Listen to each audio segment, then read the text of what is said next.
We're going to go ahead and call this meeting to order as of 5:05 p.m. The meeting's open session. Is there anything to report from closed session? Nothing to report from closed session. Okay, we'll go through our opening procedures. Please stand for the Pledge of Allegiance. Allegiance to the flag of the United States of America and to the republic which stands one nation under God, indivisible, with liberty and justice for all. Thank you. Looking for a motion to approve the agenda. So moved. Trustee Amanzadeh, looking for a second. Second. Trustee Trustee Joseph. Any comments or change? Any comments or changes on the agenda? Anything to adjust for Dawn? Nope. We need a vote to approve the agenda. All in favor? Aye. Any opposed? The agenda is approved as presented. We have a period now for public comment on any item that's not on the agenda tonight. Do we have anyone in the audience for public comment? Seeing none, we'll move on to H. H is a recognition of our outgoing trustee, Annie Sue. Okay, so Annie, we are super happy for you and your transition, but also want to acknowledge the time that you spent on this board. For the last 4 years you've been here, have dedicated time and energy attending committee meetings, going into classrooms, attending numerous board meetings, workshops, etc. And your focus has always been on the kids. And before I got to actually start in this role, I can remember being in my car, the parking lot at the county office, and having a conversation with you as a concerned parent in this community, just with what was happening here in Kentfield and just wanting to better understand curriculum and just information about the school district. And so I thank you for your service. We have a certificate here for you. And just want to acknowledge your dedication to the school district. So thank you, Annie.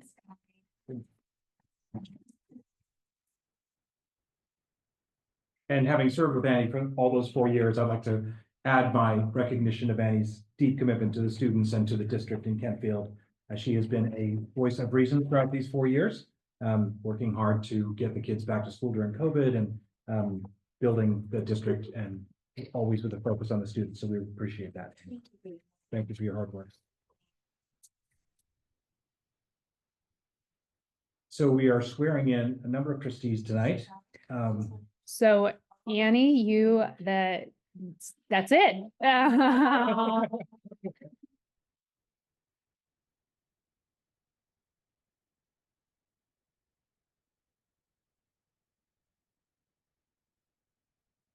You're welcome. It's ed code.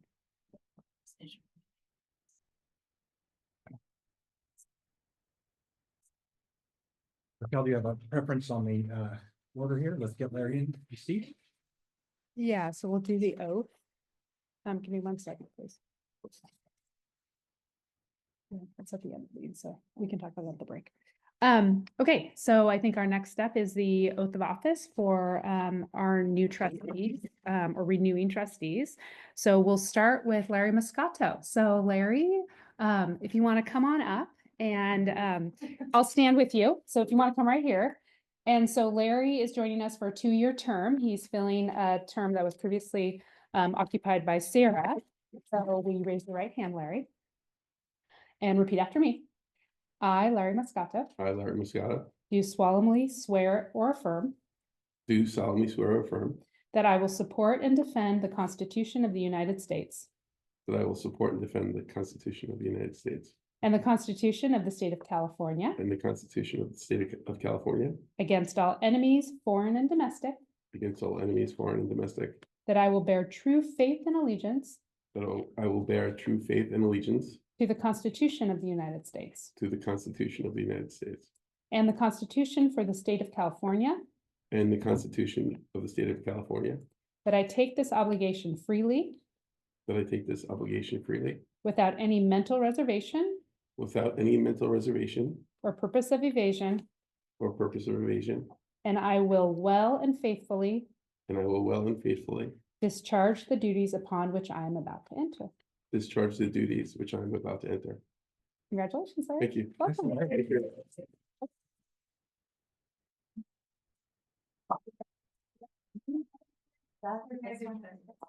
Are we gonna, I think, am I doing it sworn in? Yes, you both. need to do that. Okay. Thank you. Sworn in. Okay. Can you do it together? You probably have to do it one at a time. I think one at a time. Thank you, everyone. Thank you. Okay. Okay, let's go. Okay, now, Sarah or? Okay, we'll go with Right. David. So David, 4 more years. Here we go. Years. Now raise your right hand. I, David Riedel, I, David Riedel, do solemnly swear or affirm do solemnly swear or affirm that I will support and defend the Constitution of the United States that I will support and defend the Constitution of the United States and the Constitution of the State of California and the Constitution of the State of California against all enemies, foreign and domestic, against all enemies, foreign and domestic, that I will bear true faith and allegiance that I will bear true faith and allegiance to the Constitution of the United States to the Constitution of the United States and the Constitution for the State of California, and the Constitution for the State of California, that I take this obligation freely that I take this obligation freely without any mental reservation without any mental reservation or purpose of evasion, or purpose of evasion, and I will well and faithfully and I will well and faithfully discharge the duties upon which I am about to enter. discharge the duties upon which I'm about to enter. Congratulations. Thank David. you. Okay. Yeah. Okay.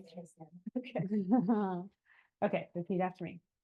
I, Sarah Amanzadeh, I, Sarah Amanzada, do solemnly swear or affirm, do solemnly swear. to- Or, sorry, yeah, that I will support and defend the Constitution of the United States that I will support and defend the Constitution of the United States and the Constitution of the State of California and the Constitution of the State of California against all enemies, foreign and domestic, against all enemies, foreign and domestic, that I will bear true faith and allegiance that I will bear true faith and allegiance to the Constitution of the United States to the Constitution of the United States and the Constitution for the State of California, and the Constitution for the State of California, that I take this obligation freely that I take this obligation freely without any mental reservation without any mental reservation or purpose of evasion, or purpose of evasion, and I will well and faithfully and I will well and faithfully discharge the duties upon which I am about to enter. discharge the duties upon which I am about to enter. Congratulations. Thank Sarah. you.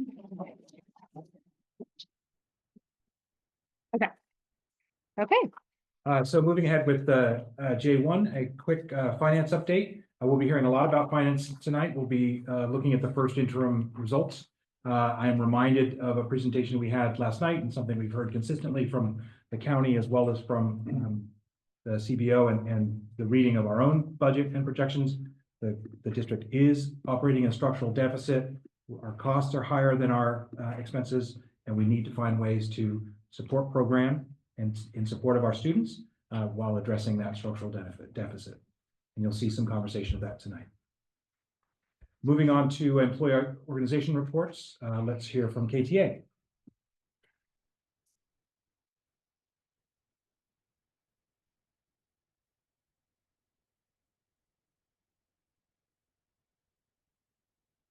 Hi, good evening. I'm Celeste Perez, the co-president, along with Marjorie Bukowski of the Kentfield Teachers Association. And we want to start by reiterating our gratitude for KIC and their increased giving goal this year. KESPA and the generous grants that KSPTA, all of these acronyms look very similar. KSPTA and the generous grants that they recently approved. KESPA for your unwavering solidarity with KTA. Our parent community for their enthusiastic support of everything that we bring to the students in the Kentfield district. And last but far from least, a heartfelt thank you to Annie Sue, who has already left, for her dedication and countless hours that she has given to all of us in the Kentfield school community. We appreciate that she has donated her time and her energy to serving our community, and we wish her well in the future. Thank you to David Riedel and Sarah Amandaza for your continued service, and a very warm welcome to Larry Moscato. It was my pleasure to meet you a couple weeks ago at the recent board gathering at Basich. And I'm encouraged by your experience and your fresh ideas, so welcome. We all continue to appreciate those lunch visits from the board members. We like getting to know each of you on a more personal level, and we feel a stronger sense of collaboration when we can meet in a more informal setting. We understand that the district office is pretty much vacant at this point and is ready to welcome Woodlands Market into the space. And we value our relationship with Woodlands. And we appreciate the district office staff doing what they can to save money and to generate revenue. We realize there's still quite a bit more money that needs to be saved, as David alluded to, as we look a year or two ahead in the budget. And we understand that our salary increases for this year and next year will necessitate some difficult decisions and potential program changes, both big and small. And as challenging as this is, we are worth it. Offering a competitive salary package is critical to not only attracting, but retaining all of the incredible educators that we have in the Kentfield School District. And while we are not going to enter into negotiations this year, we anticipate beginning the process again next fall as we negotiate for the 26-27 school year. And I'm certain that once again, we will put salary at the top of our list. And we hope to settle with something that's more than the increase of the cost of living. So with that in mind, we hope you will consider adding negotiated raises every year as a line item to the budget. We understand that you have a line item for the step and column increases, and now's the time to add another line item to account for the cost of living and salary increases that will help keep our salary schedule in the top half of the county. As we've heard in the news, there's a possibility of some deportations out of the United States that may impact some people in our community. We understand that the County Office of Education is discussing protocol and creating plans to support those students and families. And we just ask that our board please strongly encourage all of the KSD administrators and staff to stay informed and also to provide outreach to our families that may need it. And finally, we would like to ask the board to save the date, and we'll tell you again, Saturday, February 8th. You will get an invitation, but CTA is going to be hosting an event at the McGinnis Golf Clubhouse, and they're inviting board members and union leaders from across the county to meet one another and collaborate across our community, because together we are stronger. So wishing you all a peaceful and joyous holiday season. Thank you. Thank you. Oh, Oh. okay. All right, I think we may have left party, they not inadvertently, but you were getting the heartfelt. Oh, well, thank you. Oh, so was Kari and Benny. I was just thinking. Right, the new, that- the new renewing. Oh, people, sorry. yes. Okay, thank you. But thank you all.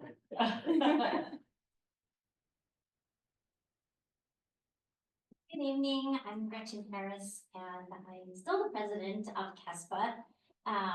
It's a wonderful group to work with, and I'm really happy that we have representation.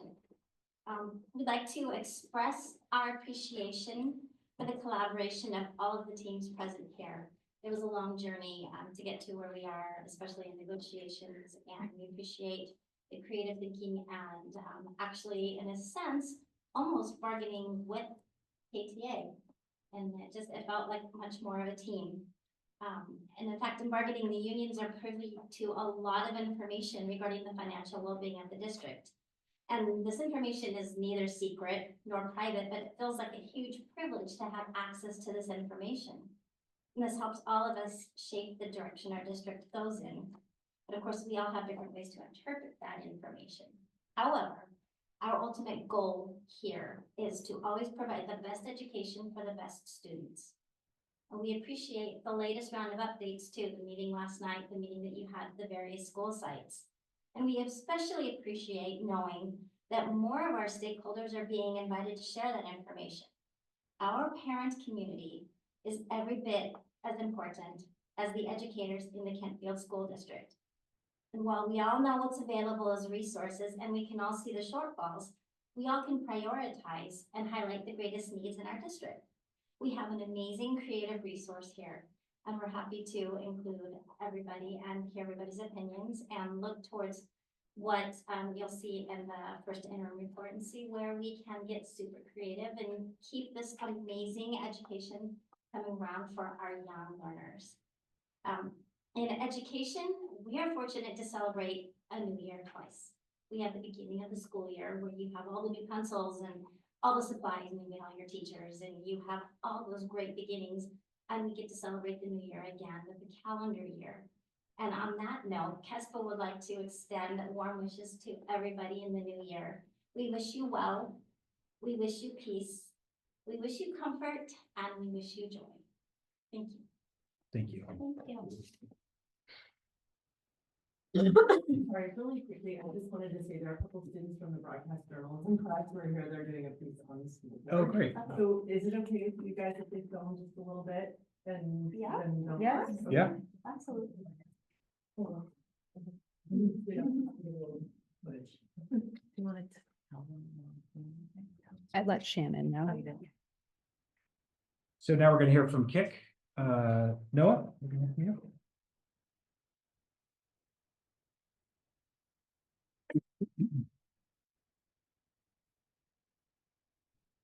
For president of Kentfield Invest in Kids, and we're here in December. I'll jump right into it here for Kick.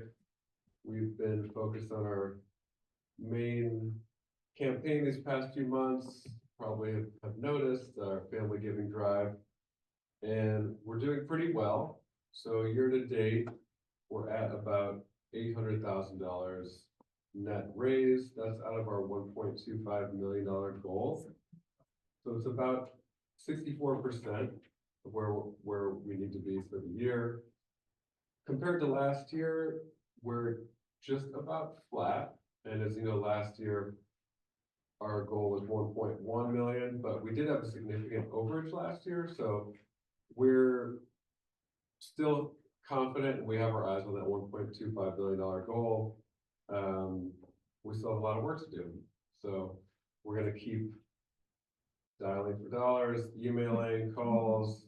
We're going to be working on a participation campaign challenge in the spring. And of course, our auction after that, which I'm going to get to in a second.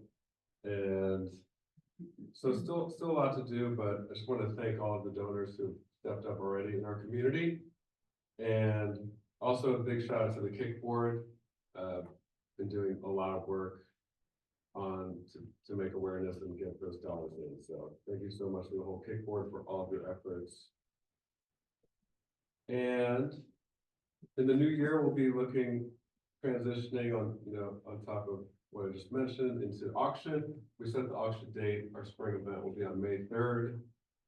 And so the board will be shifting its focus to planning for the auction in the new year. On that note, fund and need update, starting actually with last year's fund and need from last year's auction.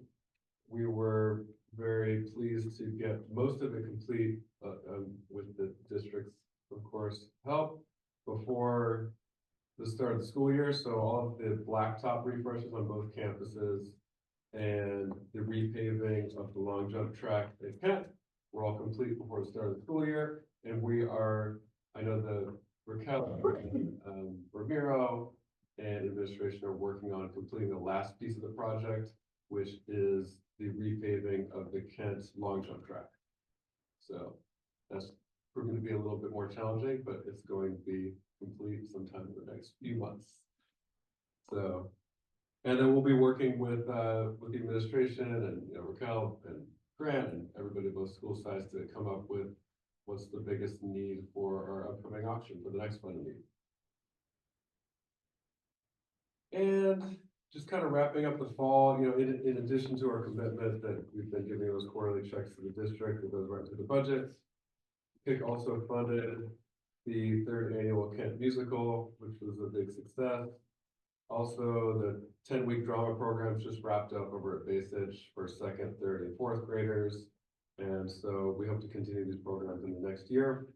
And again, very thankful to the donors and to everyone who helped get those programs together. Took a lot of work, but it was definitely very beneficial for the students and for the whole community.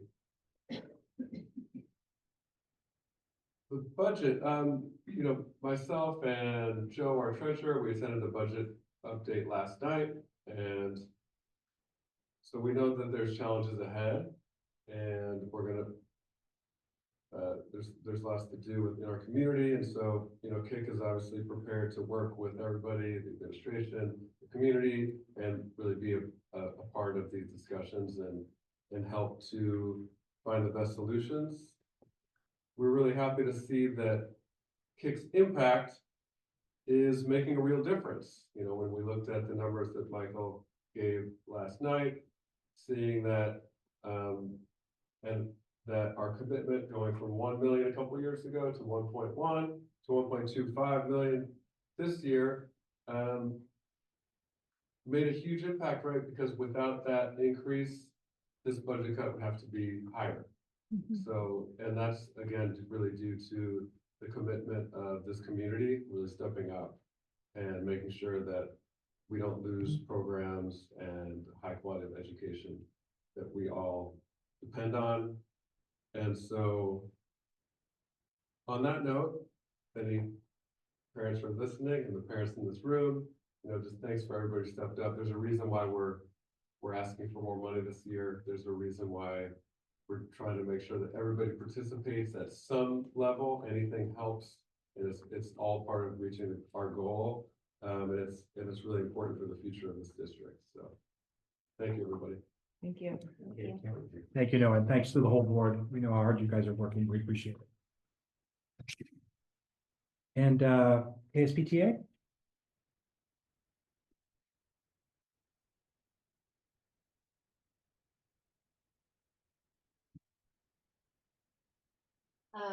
PTA had a very full fall season.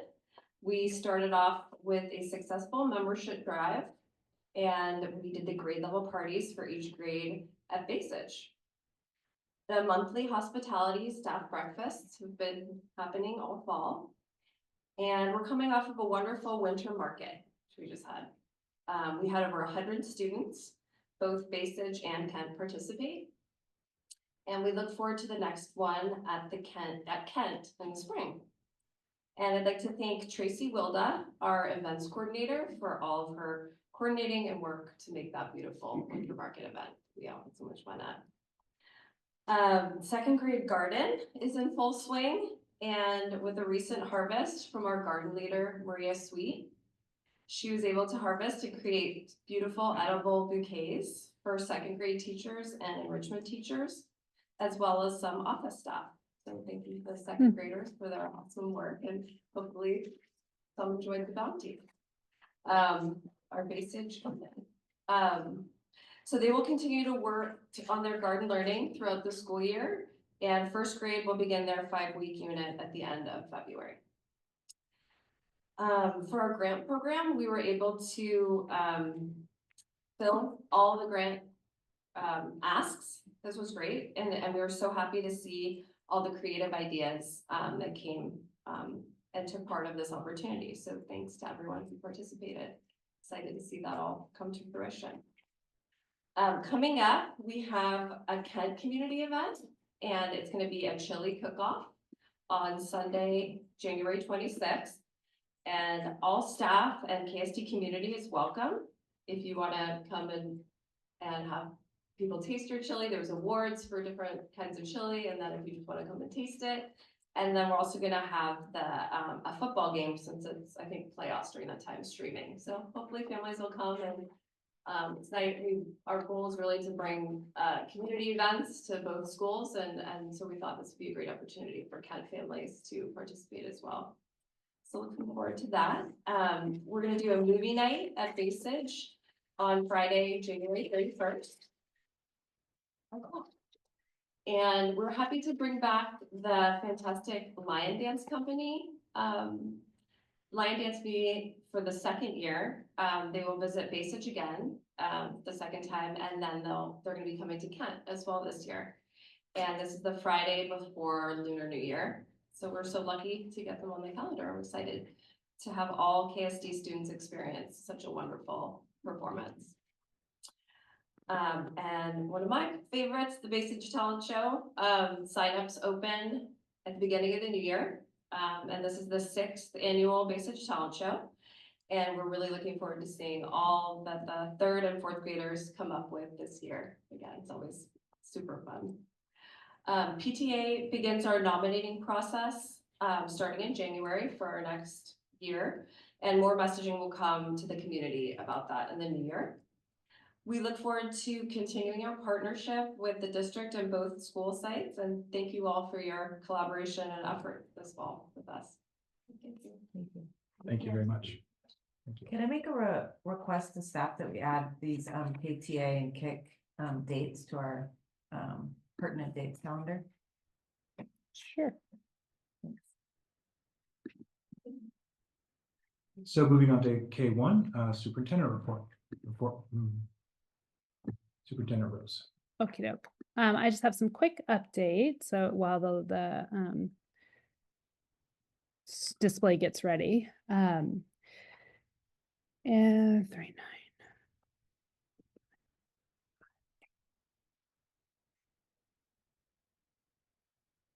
Okay, December 17th. I can't believe we're here, but we are.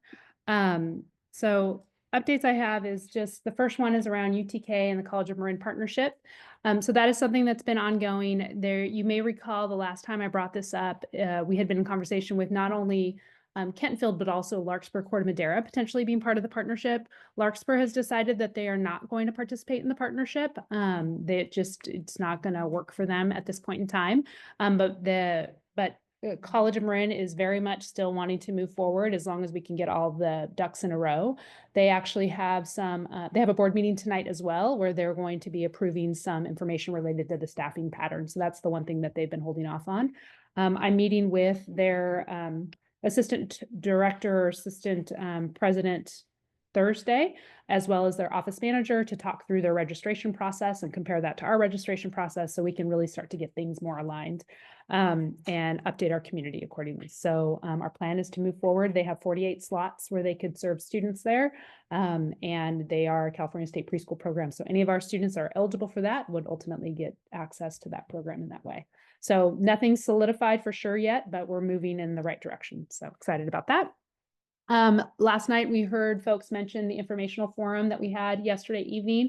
We had about 20 people inclusive of staff and board members in the room, and about 27, I think, were online on the webinar. So a little under 50 people in attendance.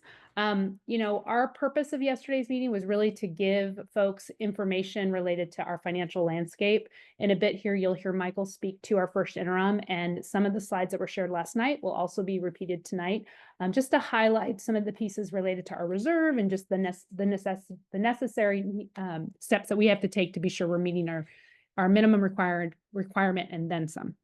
And then Measure E, you'll hear in just a little bit, I think, on the action agenda. We have 2 items related to Measure E. So we did receive the certification from the county, and I want to say it was about 60% passage rate. And so one is just the board acknowledging that certification will be one resolution for them to consider. The second will be related to the Citizens Oversight Committee. And so it really outlines the 7 members that the various qualifications that they need to have related to being a member. And those are a parent in the KSD, a parent on a foundation or the KSPTA, a business owner, a senior citizen, 2 members at large, and somebody part of a tax group. And it's very specific based on ed code that it cannot be either a staff member or a consultant of the district. So the board will consider those resolutions this evening. And then the last thing that I want to do, similar to both what we heard from KTA and KSPAs, I just want to acknowledge some appreciations and some highlights. So I want to first start on the appreciating the county office. Celeste, thank you for mentioning the information related to the deportation and preparing ourselves for that. So I just shared with the board a sample resolution around being a sanctuary district for folks that may experience some challenges up ahead. That is common. It's something that happened a couple years back. I remember when there were some situations that were happening not that far ago. And we also just recently hired a community liaison. That's a shared service between the Kentfield School District and Larkspur Corte Madera. She attended that forum with the county office, and I'll be working with her on what are the steps that we need to be sure that we have in place here, and then getting that information to staff. So that's definitely on our list that we're paying attention. I also want to acknowledge the grants. Not only did the KSPTA award a number of grants to our teachers and parents, actually some parents as well, but also dedication to special education, offered some grants to our staff to support what's happening in our classrooms, and super grateful for that. I had a great night listening to the Winter Voices, our fourth graders over at Basage, which is always kind of a highlight since I've gotten to join the district and seeing that concert. Becky Poon is phenomenal, and the students were superb. And it was great to have Mike Martinez, our music director here at Kent, do a little solo. I think he was with clarinet. I think it was a clarinet.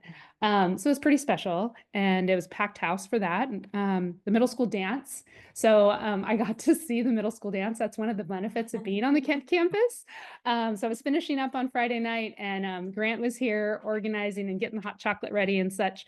And they've got lights. The kids were dancing. They were all dressed out to the nines.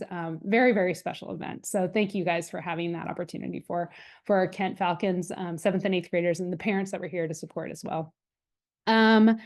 I want to acknowledge the all school read here at Kent, and Shannon, you're here, so I want to just name you in this as well. I had the great opportunity of getting to participate this year because the 7th and 8th grade text was a little bit controversial, I guess we'll say. Grant did a really great job of communicating with our community about the sensitivities around the text that the students would be reading, but it really aligned with what we're experiencing in real time right now related to social media. And, you know, I just got to spend the last, I think it was 13 days with a group of about 15 8th graders and engage in the text with them, as well as I co-taught it with Claudia Indelicato. And the guidance that both Grant and Shannon put together for us as educators working with the students, and then, you know, having the chance to sit with these kids and kind of talk through some really tough situations was something that will definitely go down in my list of like top experiences as an educator. So I now want to participate in all the all school reads. And it was really special. It was really, really special, and just built some of the kids I've known that were in that class with me, I've known for some time, and then some were brand new, but they were all fully engaged, respectful, and asking good questions. And I think part of it was the preparation that went into it, and then just recognizing the seriousness of it. So I feel lucky to have been a part of that. So thank you for welcoming me to that.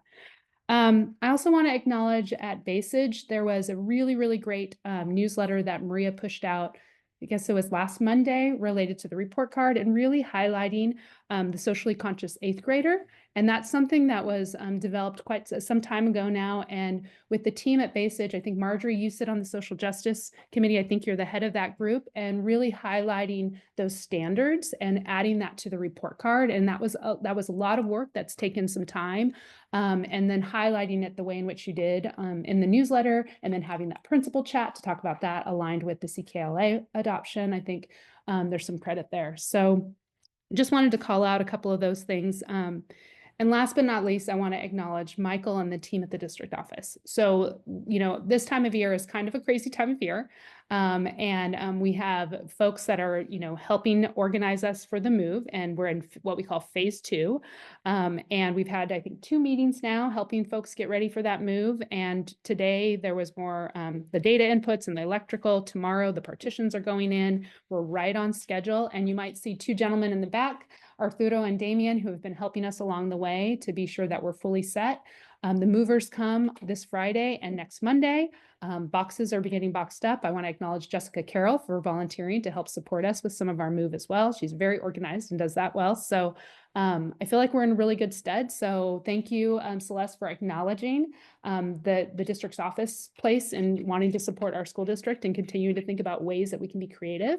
And I met with the Woodlands team. They're excited to come in, and they're making their plans, and we're going to do a walkabout probably the first week of January. So yeah, lots going on and all really good and important stuff. So excited for a new calendar year just around the corner. Just piggybacking on that, so a lot of appreciation for Michael and Raquel and all the work that's being done at the district office, but also at the school sites, appreciation for, I think at Basic, there was a dance performance recently that highlighted a disabled dance troupe, which is amazing to see.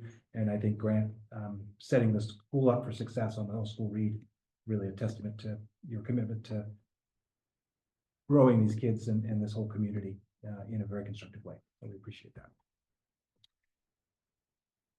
Now we'll hear, anything else from the board? Now we hear from Maria Martin, Basic. Thank you. Good evening, nice to see you. Welcome, Larry. So when I was thinking about what to highlight tonight, I thought, well, this is the last board meeting of 2024, at least the last one that's on my calendar, so hopefully I didn't miss anything.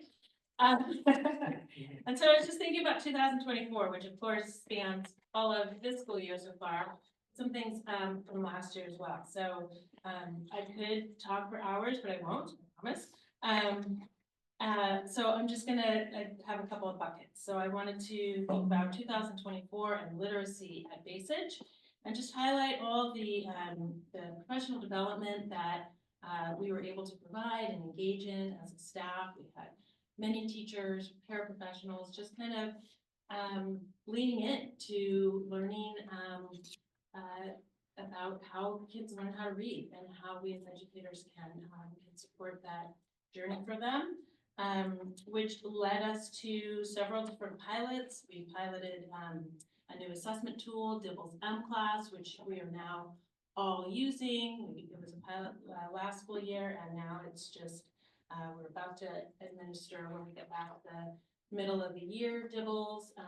The data is really helpful for teachers and our NTSS team, which we rely on that regularly, and it just is giving us data that we didn't really get with our previous assessment tool for reading. And then of course our big lift this year is our CPLA pilot, and we're just forging ahead. It's a heavy lift for teachers, so I just really want to acknowledge all of the time and dedication that people have put into it, not just our ELA team, but it's in every classroom. So every gen ed teacher has taken this on, and it's a big lift, but we're excited and seeing good things, and the conversations and the level of vocabulary development, things that are just really kind of visible. We have lots of anecdotal stories that warm our hearts. So we will continue on that journey.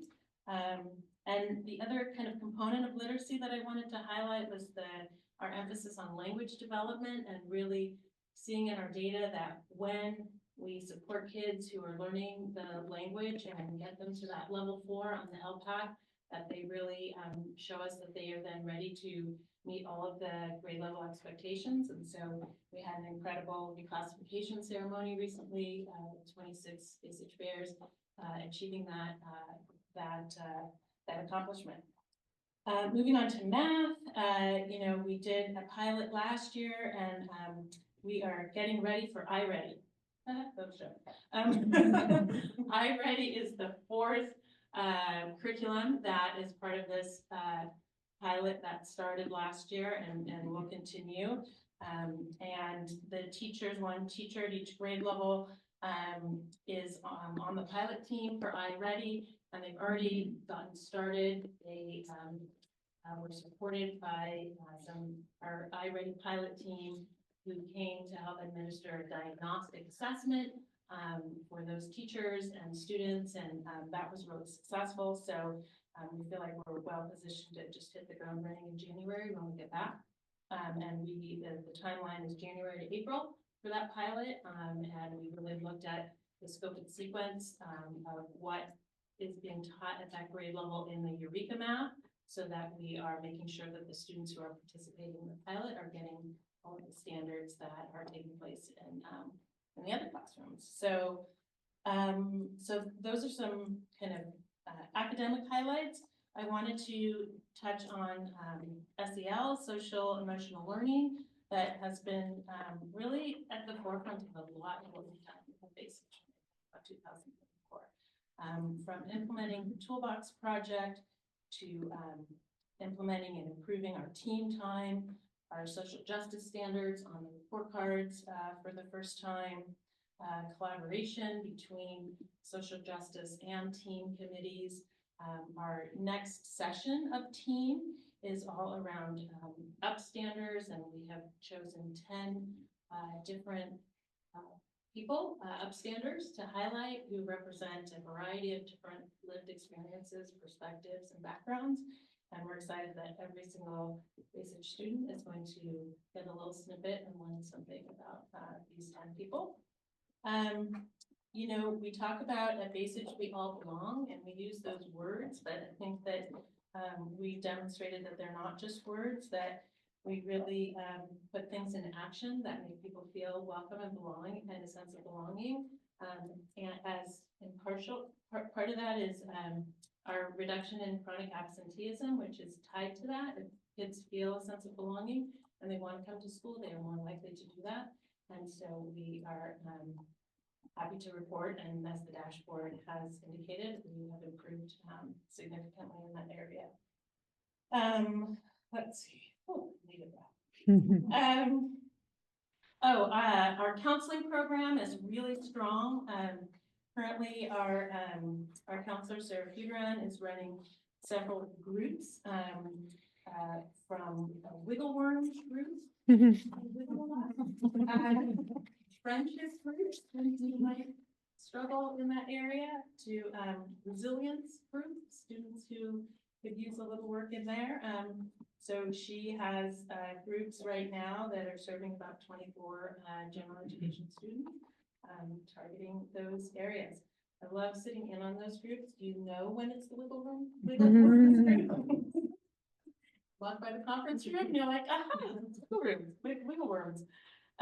Anyway, it's really good work. And I was just talking to her recently actually about a student, and she says, in group, they're getting it. They're not wiggling. They're getting it. They're using the tools. She's like, now I just need to transfer that into the classroom.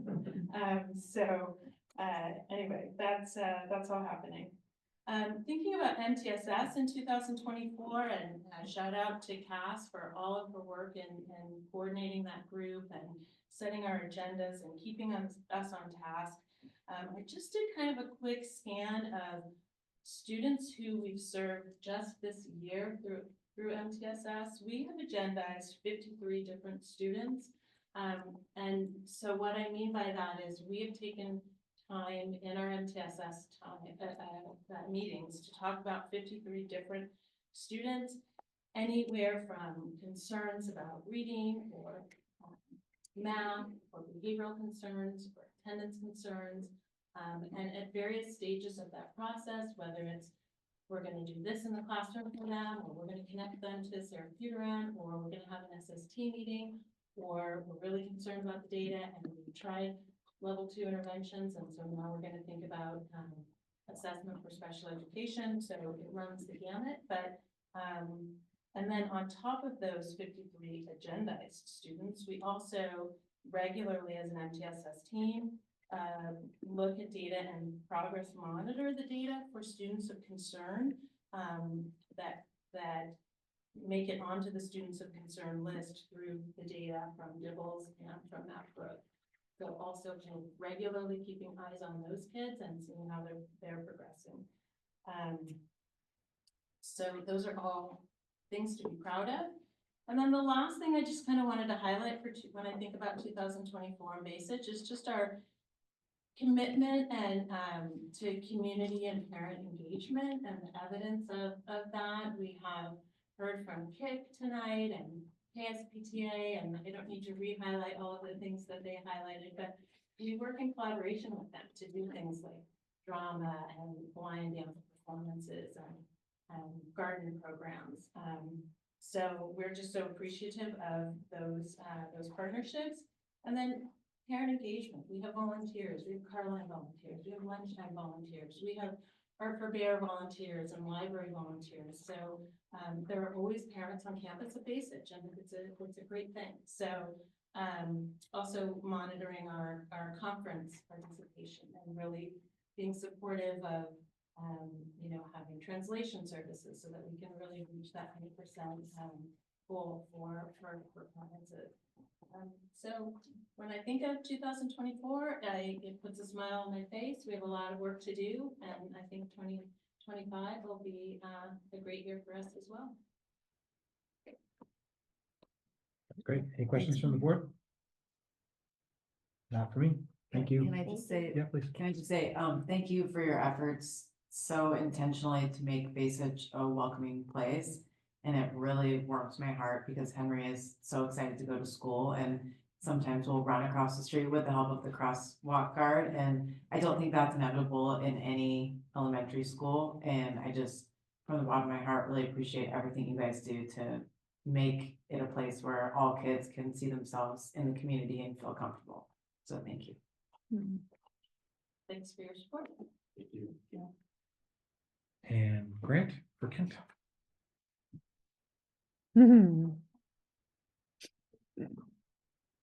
Okay, somebody mentioned the dance. I think Raquel mentioned the dance. I thought that's enough talking in the row without a little visual. So this is what a Kent Middle School dance looks like.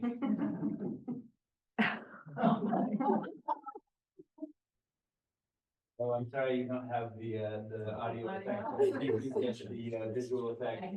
Oh, That's actually the father of one of our. Okay. Anyhow, it is quite something to behold. I invite you to come anytime. If you're interested, we can always use chaperones, but it is quite an event, and I have to give appreciation to our KSPTA, who a number of years ago decided that they wanted to support those kind of social events at Kent, so completely cover the costs associated with the dance, and that's incredible. It used to be that students had to pay for a ticket, and now it's just if you come, you get to be here and participate in a party like that. And I remember middle school dances. I don't remember your middle school dances, but we were just in a conversation this morning about why there's no school dances in middle school anymore. And that was not a conversation that we had with the DJ, but I have noticed. Have you noticed that too, Ms. Holmes? Like there's just not the slow dance moment. That perhaps is something we can jump higher.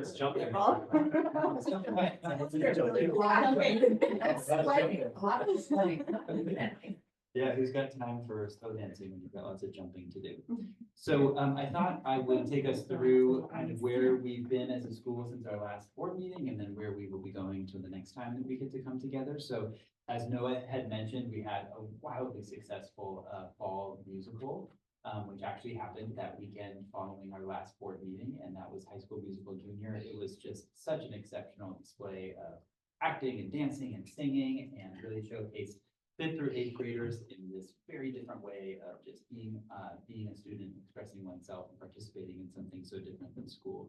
So major appreciations to KIC for providing that opportunity for our students, and many of them now recognize, you know, Director Marissa from their experience at Basage. And so we've got a really good thing going, and we're so appreciative to KIC for their support. I also just wanted to highlight that we do still have a Kent Mathletes team, which is meeting every Tuesday morning. We had a recent competition where our 7th grade team placed 3rd in the county. And I was asking actually one of our 7th graders, Heidi, who's a member of that 7th grade team, like, what are these other teams like that you're competing against? And she had rattled off a number of the schools, and I was actually a little surprised to hear her list a bunch of private schools. And I had thought it was kind of more of a public school. County of Education, County Office of Education typically kind of coordinates these competitions, but the schools that had placed ahead of them were a little smaller private schools. And I thought, well, how did that make you feel? You know, you're the public school, middle school that really represented. And she's like, oh, our team is so good, and was feeling really positive about it. And if you think you know what Mathletes looks like, if you haven't been by room 12 on Tuesday morning, you don't really know what it looks like, because it's kind of more like that than, you know, kids sitting in rows solving math problems. They're talking, they're like debating about solutions and helping each other. It's really lively and energetic. So it's really cool to see kids problem solving with some of those advanced problems. And we have some fantastic parent volunteers who are actually our coaches, who have been for a number of years and really support that extension of our math program. You may notice that the library is donning some beautiful student artwork on the walls. Last Monday, we had our first of 3 art shows that our art teacher, Lisa Moretti, is planning on putting on this year in collaboration with our teacher librarian, Shannon Janney. And so, yes, there's art on the walls, but I want you to imagine that here, the space that we're sitting, there was also a massive table with pizza boxes and tablecloths and all of the kids' clay pottery pizza slices that they had made. And I walked in and I genuinely thought like, wow, they got pizza for this event? And then you take a closer look and it's all these different designs of pizza, and then they had shoes along the racks of books over there and masks that the 7th graders had made. Lisa Moretti has ordered 1 ton of clay to be used in art this year. So that's also a massive, appreciation to KIC that has taken on, contributing to our enrichment program budgets, because that doesn't come at a cheap price tag, but the kids are super excited about clay work, and they're doing a lot of really impressive work. As a parent of 2 students at the school, we have pumpkins on our table. I have a beautiful shoe that my son is going to turn into a pot for a little fern that he's going to put in his room. There's just artistry, abounding, and to have a space like this where, Shannon had mentioned that she really viewed this as the community's library. So let's put on events like this and ask people to come. We had a steady flow of students and families through the 2 hours that the art show was on display, and Wendy and I were commenting to each other, these little descriptions of the process that students went through, which really uses the artistry's vocabulary, and you can imagine the kids doing that. I mean, it feels like an art program that's been like 10 years in the making, and Lisa's been here, it's her 2nd year as our art teacher. So proud of what she's accomplishing, and the students are really thriving in that environment. So for the trimester 2 art show, encourage everybody to come, and then at the end of the year, trimester 3, there will not be pizza served. We'll likely see some pizza. We have the first ever solo and ensemble competition happening right now. For those longtime Kent families and teachers and staff and students, you may recognize the karaoke competition that happened in the spring. Now we have the solo ensemble instrumental competition happening now. So today in the music room, we had an 8th grader who was playing ukulele and singing. He sung Umbrella by Rihanna. And then we had another 8th grader who was playing the keys and singing, and she sang a Fleetwood Mac song. Yeah, rock on. We had a student playing the stand-up bass and another student playing electric bass, and they did this little duet. All of these examples are just like situation after situation where students get to express themselves and participate in different kinds of activities supported and encouraged by the school. And it's just so incredible. And that was a brainchild of music director Mike Martinez, who thought the karaoke competition is so successful in the spring, let's do something else that really highlights instrumentalism as well. So really, really excited about that. Longtime tradition in our physical education class is the dance unit. This is our 2nd year in a row of having dance instructor Jason Valez from a dance group in Mill Valley that comes and teaches this 2-week unit to our students. So last week it started with teaching all of these different dance moves. Now, coincidentally, a lot of those were on display. So last week it was a whole group learning these dance moves.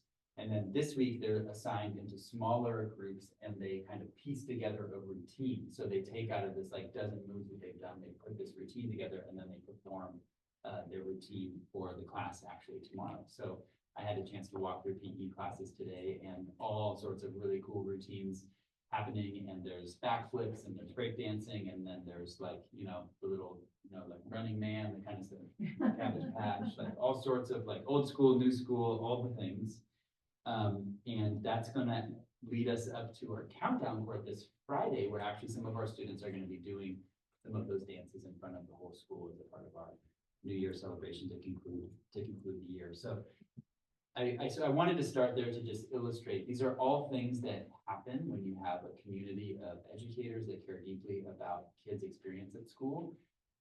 We're doing incredible things academically, but all of these things that I just listed that were beyond academics are ways in which kids see themselves reflected in their school. It gets them out of bed to be excited to be at school and creates an additional identity beyond that, which maybe formed through literacy and mathematics and other academic pursuits in their classrooms. So shifting over to the academic side of the fence, I'm actually going to start with just a brief summary of our all-school read experience. Thank you, Raquel, for highlighting that experience as our school, as well as for jumping in and working with one of our 8th grade classes. Also, massive appreciation to Shannon, who really did help to scaffold the material in a way that made it accessible for our 7th and 8th graders in the book Accountable. As well as to, administrative partner, Wendy Holmes, who was a thought partner in all elements of that, as well as taking on the reading of the book with a 7th grade group and just continuing to be a proponent for literacy, as well as having difficult but relevant conversations with our students. So our 5th and 6th graders read Finally Heard by Kelly Yang. 7th and 8th graders read Accountable by Joshua Slater. We had 13 reading sessions with a special schedule that brought advisories together after recess each day. And we read through the books and we talked about the content. We talked about social media and we talked about racist jokes that students have heard and experienced and some of the content that's highlighted through the book. And then we welcomed Joshua Slater to Kent on Friday. We had a well-attended principal coffee in this very space where Joshua talked about life as an investigative journalist and what she learned through the time she spent in Albany, California, as well as what she's learned about the way in which students are using social media and some of the dangers that we as parents really need to be aware of when raising children in this digital age. And then she went into our student presentations, and I was a little apprehensive about our 5th and 6th graders working with an author that wasn't the author responsible for the book that they read. But Joshua couldn't have done a more brilliant job. She's written some picture books that teachers as well as Shannon had read with some of those class groupings in their classes and in the library. And so she started the presentation talking about one of those picture books that everybody had read, which was called The Antlered Ship, and just talking about how that came to her as an image and a dream, and how as an author, she was able to flesh out kind of that dream into this story that ultimately became illustrated and published as a pictures book. And she really focused that presentation on a life of an author. She even showed pictures of herself when she was young and her own writing notebook. All of our kids have an English notebook and it looked just like hers. And she showed on the display one of the stories that she had written as a child that she later revisited as a published author and ultimately revised it and got it published. As just a beautiful way of saying this work that you're learning, this work that you're doing doesn't end when you turn in that notebook at the end of the year, whatever you decide to do with it. There's ideas, there's gems and skills and concepts that are present there that can actually mean something to you later in life. And so that felt so relevant to our 5th and 6th graders and really didn't have to go into the content in the book Accountable, because there's so much that she had to share about the life of an author and growing up into that authorship and how asking questions is such a critical part of being a human being. And then transitioning to the 7th and 8th conversation, it was much more focused on the book Accountable and what her experience was like as an investigative journalist preparing to compose that book and the years of research that went into it. And she showed binders and binders of printed out emails and board meeting notes and interviews with different people, and showed one small chapter from the book. Some of the chapters, for those of you who read it, are quite short, and just kind of showed how many pieces of evidence that she had to confirm to be able to write that short chapter of probably 12 sentences. And it was interviews and it was notes and it was asking this person to corroborate what this person had said. And it really, I think, opened our students' eyes to the fact that in order to tell a true story like that in narrative nonfiction, it takes a real commitment by an author to do their research and to write in a way that the reader can trust. And that conversation did go into some of the racial components of the book and this concept that there are things that people might view as jokes that ultimately can create real harm to people who hear them and have an impact in their lives. And one of the questions that our student presenters, because we have a panel of students that have prepared questions, and Ms. Janney had worked with them to prepare them. One of them had asked, if she had met Charles, who is the person in the book who's responsible for the racist social media account.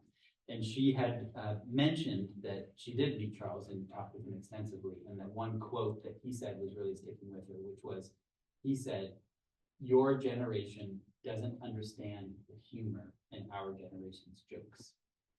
And I thought that was a really powerful statement, and it kind of led to this conclusion of that experience for us to kind of reflect back to the students to say, perhaps your generation doesn't understand enough about the humor in your generation's jokes. To really push them to say there's a history here, there's years and years of history and impact and violence and privilege that are steeped in these things that you call jokes. And that it's not humor, it's actually can be hatred, it can be vitriolic, it can be violent. And so those conversations will continue as we all kind of make meaning of this shared experience that we have had together. And I just, I'm very appreciative that our community came together for that experience with such a well-known established author on a topic that unfortunately is too timely. I wish it wasn't, but too timely for our students in this age. So I'll conclude with just a few other points. Our trimester 1 report cards were published last Friday. And so these are standards-based report cards that have gone out to all of our students. This is year 3 now of implementing standards-based report cards. I had a conversation with a student, an 8th grader of ours on Monday. And this was one of those behavior conversations between student and principal, but he chose to bring up that he was so proud of his report card that he is noticing that he's meeting more academic standards than he ever has before. And he was connecting that with some of the behavior improvements that he's made over the years. And he said, "Mr. Altas, it's taken me 3 years to get there, but I feel like I finally get it." And here you are, still talking to me. So I joke, I mean, it was actually like supposed to be an encouraging conversation, but that was encouraging to me because it wasn't about like, oh, I got the A's and my parents are going to be so happy. It's like, I'm behaving in a way that I can be proud of. I'm getting how to do school, and I'm noticing that I'm meeting these academic standards that have been placed in me, and I'm recognizing that on my report card, and I'm proud of it. So to hear that from one of our 8th graders was a really powerful experience, and it's encouraging us to continue to do this hard work of making learning targets visible and supporting our kids in every way that we can achieve. So I will go ahead and pause there and answer any questions. Any questions from the board? Observations? No, thank you very much, Grant. Great. Now we're going to have Michael G. do the first interim report.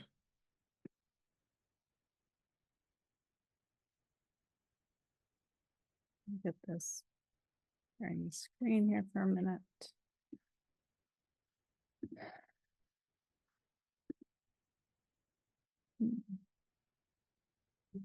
Almost there, almost there.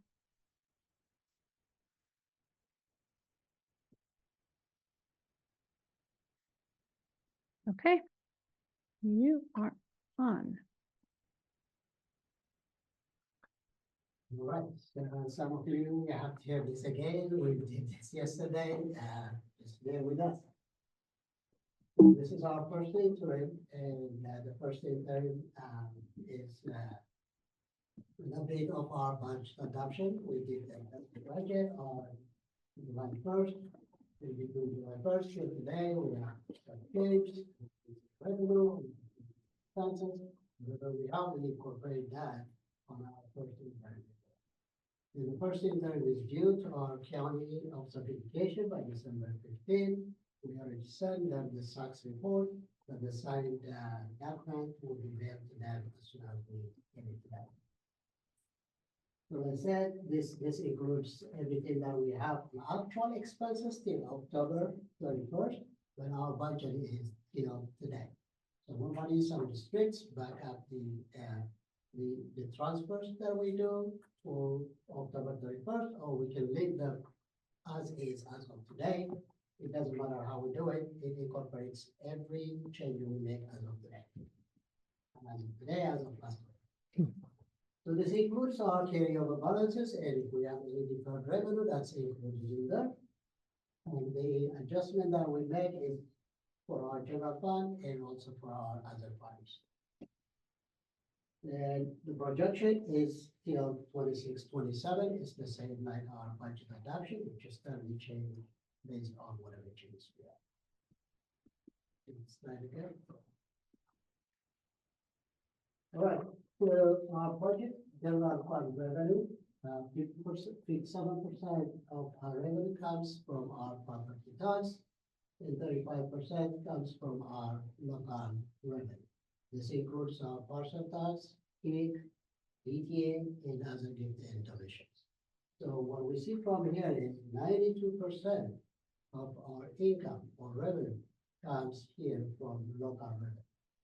So if the state's funding change for whatever reason, it doesn't affect us that much, except for the grants that we get from the state and federal government.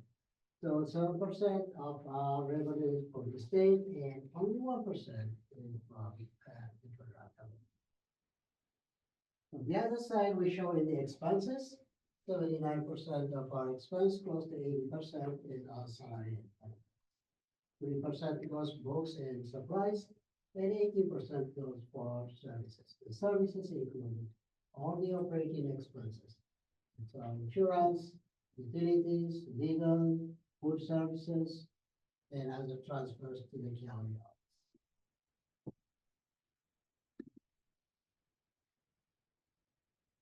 So we'll have here the general overview, what changes we made between our adoption budget and our property tax comes, you guys heard that what we projected? So it's geared towards $81,000 for the current year, and we're carrying forward this for the next 2 years. Facility rate, we incorporated the D on these, about $12,000 every month. So for the 5 months, we added about $61,000. In addition to that, we reviewed what we received last year, and we adjusted our facility rate also accordingly, which is about $30,000. Interest income, we budgeted about $36,000 for 24-25. It's a good news, the interest is getting back, and we adjust our budget to an additional $35K. The interest is about 4% now, which is really good news. Unfortunately, we don't have the money from July 1st till like June 30th. Even though our revenue is about $22+ million, we don't have that cash every month. So our interest depends on how much money we have in the bank. Expenses mainly are increases salaries and benefits. So we adjusted the budget by about $630,000. We were thinking that we were going to adjust it by about 800 plus. Then we reviewed our like extra hire, overtime, all that stuff, and we ended up with $630,000, which is great. Materials and supplies, $76,000 increase. This is a one-time program expense that we have in there, and other services increased by $222,000. This incorporates our carryover money, a little bit of carryover money, and we have some expenses for our real estate agent, as well as with the DRN. And also we spend a little bit of money for our free market. So this are like, in effect, is like a one-time money, which are not related to the next.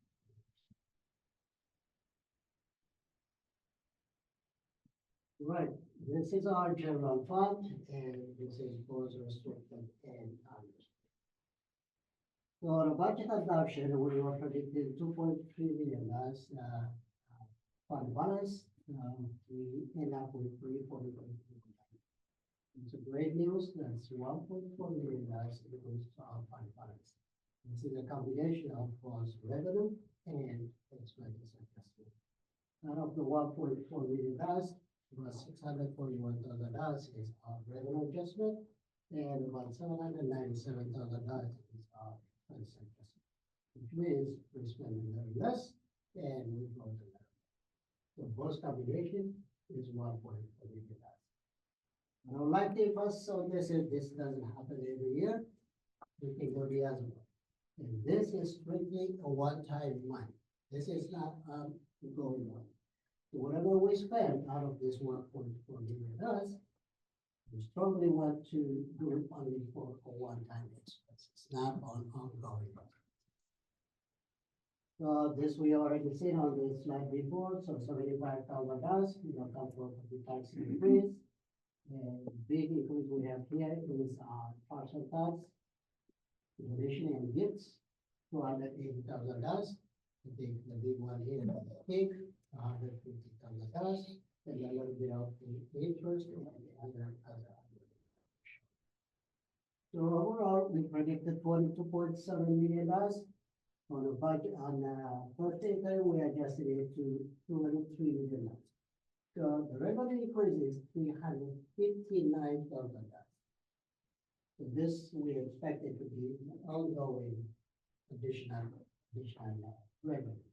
So with that $1.4 million and another $359,000, we are kind of close to 1.7 to 1.8 million. Next, we'll go to our expenses. So the expenses for our certificated classified salaries and also the employee benefits, the one that I just said, $630,000. When we break it, 418 is for our certificated, 95 is for classified, the benefit is $118,000. So our total expense here, if we see the percentage of the total expense, we are close to 80% spending on salary and benefits. Material supplies, we are at $76,000 increase, with other services, $240,000. So overall, we predicted 23.2, we ended up with 44.1, that's an increase close to $1 million. So this is per student. What we did is here we did the total expense divided by our enrollment, which is 150. That's what we predicted. We're spending $22,000 per student. When we do the budget adoption, now we jump into because our expenses include by $1 million.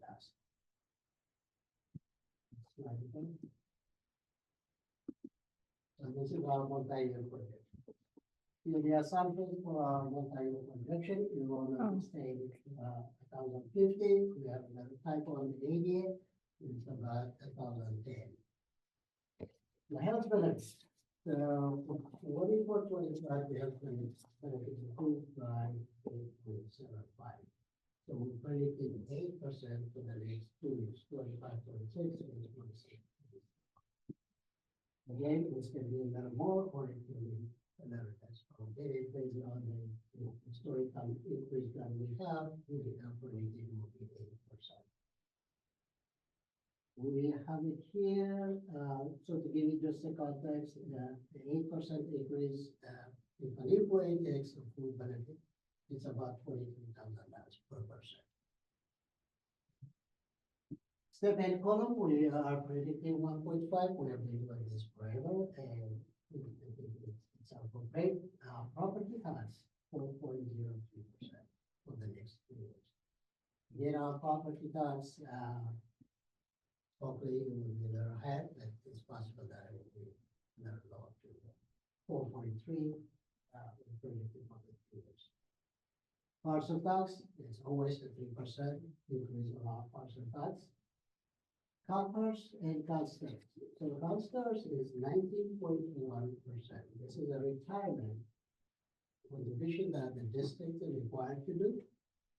So if we spend $1 for our salary, for our certificated staff, we have to spend another 19 cents for retirement. When it comes to classified employees, it's 27%. And this is, it keeps growing. At one point, it was employee and the employer contribution, I believe it was at 78%. And now it's all the way to 27%. And it doesn't look like it's slowing down. The next year, the prediction is 24.7, and after it, 27. So if an employee, classified employee, have $100,000, then we have to come up with 27, just for the retirement. We are talking about security, care, employment benefits, and also workers' comp. The benefits are up. So on our budget, we included a 4% salary increase for 25-26. That's already negotiated in the current 25. And you see, we added the $636,000, which is the 5%. So these are our assumptions for the one night. Right, so this is combined, was restricted and unrestricted. We started with a $3.8 billion fund balance. By the time we report 46-47, we are predicting going down to $2.1 billion. So billion balance is 3.8, revenue is 43, and expenses 20. What we would like to focus here is right here, where it says net increase or decrease. This is a structural deficit. The structural deficit is like, if we continue doing this, there is no way we survive.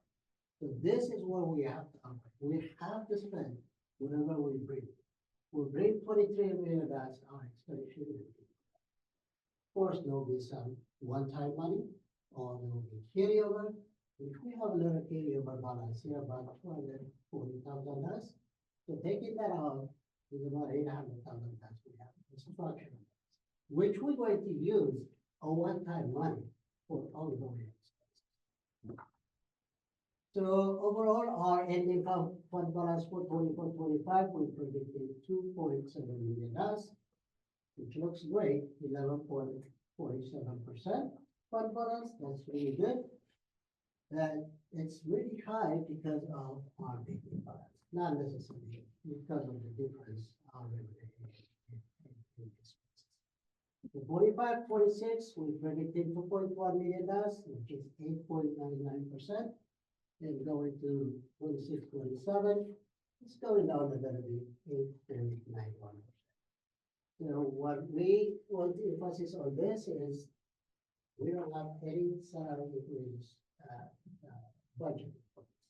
So this is strictly whatever we are saving, whatever we're spending with the current salaries. So if we negotiate 1%, 2%, whatever we do, we will be increasing our expenses, which means our fund balance is going to go down accordingly. Thank you. Thank you. Highlight on importance of our income. So the minimum requirement is 3%, and if our ADA is less than 1,000, it's required that we have 4%. And our board is committed to increase the reserve is 0.5% annually. So even though the requirement is the same with 3%, the average fund balance for elementary school districts like us throughout the state is getting 17 to 40. They are way behind. So to put it in the context, our salary, our monthly salary is $1 million plus benefit is about 1.5 million. So with the reserve that we have right now, $2.7 million, that means we can afford only to pay 1 month and probably a month and a half. That's very, very, very tight. Right. Right. So in order for us to get a clear picture of our fund balance, we the revenue and expenses and the balances only for our unrestricted. So when we do combine, this was restricted and unrestricted. The restricted program is very specific for a certain thing. We don't have that much leeway on the restricted program. We're spending exactly how the state and the government want us to spend it. If they say you cannot put any salaries on this, then we do it that way. And that's why we want to emphasize on our unrestricted program, which we have the right to spend on how we want. So our restricted program, the big ones, the big items that we have on restricted programs or programs are our special ed program and our partial tax. So the partial tax, as we have seen, increases by 10% every year. Then let's assume that we have a salary increase, health and welfare increase, stairs and first increase. If it is, the 3% is not enough to cover, which means we have to do a contribution from our restricted program to that partial tax. Or we have to take some expenses from the partial tax program and dump it on. So we have a very limited increase on partial tax, but we have a little more than whatever we're receiving, which is coming from our restricted. It's the same thing with our special. The special ed program is about 670 or so. Revenue that we receive from the state for our excess cost. And our special ed program is about 4 million. So we do a contribution of like 3 million dollars. So that's why we want to see our restricted program very important. So 24-25, we started with 2.8. Again, this is like, I mean, it happens one time, and not necessarily we will get the 1.4 million every year. Revenue is $11 million, and expenditure is $4 million. Just confirming, this is unrestricted. That's Mhm. exactly. You can't see it in the thing up there, sorry. $845,000. Another $277,000 or 25.46, and 26.27 about $8,000. So we started with 8.55 here, 24.25, but again of 26.27. We are predicting it will be 7.26. Again, 26.27 doesn't include any salary. So what we have done here is, in order for us to come up to 7.33 or 26.25, we are assuming that we're going to have a salary and benefits adjustment or program adjustment in say $350,000. We predicted the same for 26-27, so this 350, another 350 is 700,000. So this is about 4.2, 4.3 MP. Had we not predict this savings, our fund balance would have been 5.81 and 45.6. In 26-27 is less than 3%. Again, it's less than 3%, it will not include any additional salary for 26-27.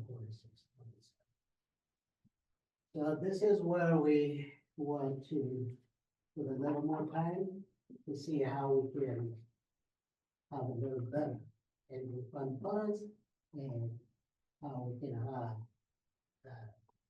avoid this sort of troubles.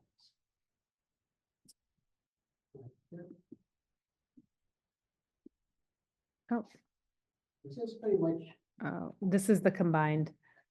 this is the combined, you already have seen this on the first slide. The only thing would be here, even for a combined, how do we not do the savings, what does it look like? So instead of 899, it would have been 7.45% fund balance and 4.5 fund balance on 26-27. So if we go less than the minimum requirement, which is the 3%, it can be 4% if our ADA is less than 1,000. Then that means we look in the county office or the state. I mean, pretty much take it home. And we cannot have a deficit spending in less than the required minimum. This is basically a summary of what we have seen before, just to show you this 350. Again, the same number, 745, depends on our restricted, 5.21.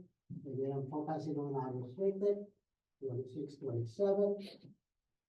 That's done. So, again, 26-27, these numbers are without So I think that's what I have. I'll take your questions. Questions? Michael, just make sure I understand this. So 25, 26, I'm looking at the expenditure adjustments line. Uh-huh. Basically, you picked a number, $350,000 to get to roughly a 9% reserve. And then the next year, it's not an additional 700K. We have to find an addition, it's the 350K from 25, 26 that carries over, and you have to find another $350,000 to stay up close to 9%, even though it looks like it's dips a little bit. And that also that year does not include any reserve for raises. So really, you probably, if we want to see our reserve grow by 0.5%, that number actually needs to be higher, right? Correct. So, we will not try to just come to a percentage here. This 350 and another 350, the 4 points on FTE.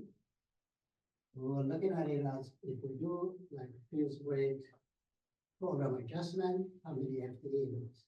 Got it. If we do the 7 or 6 period adjustment, how many FTE it is.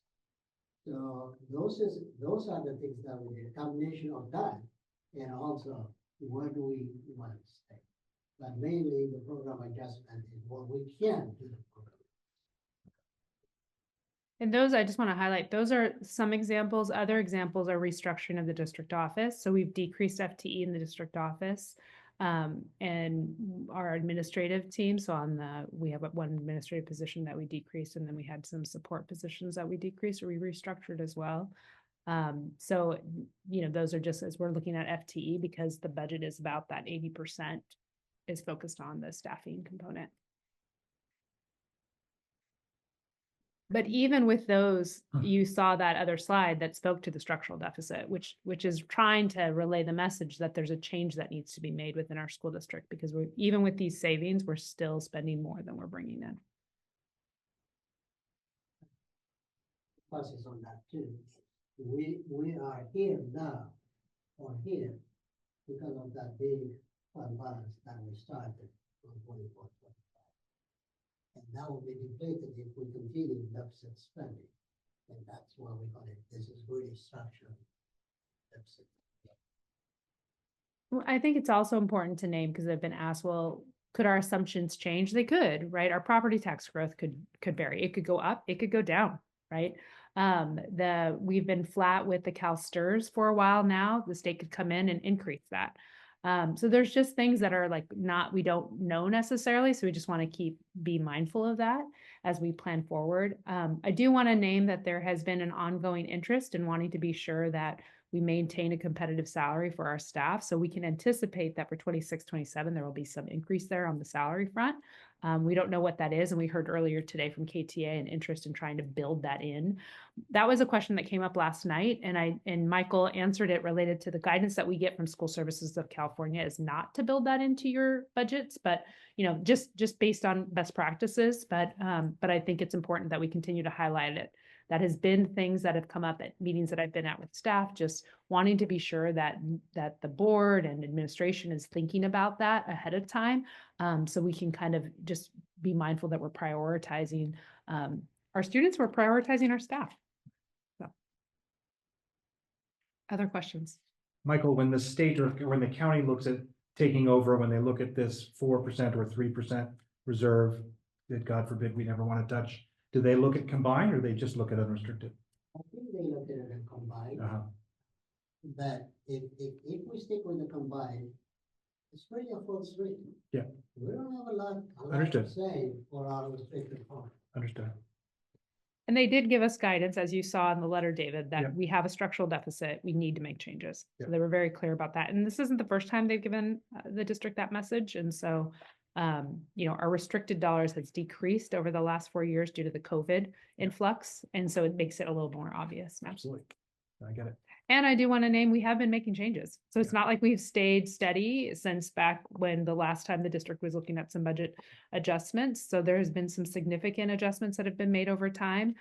Yet what's interesting is our enrollment hasn't significantly changed, and we haven't compromised programs to a level that is getting people up in a tizzy. So, so that's something that I think is important to note, that our administration and our staff has experienced those changes. And so we have to continue to realize changes like that, to be as cost efficient as possible. Right.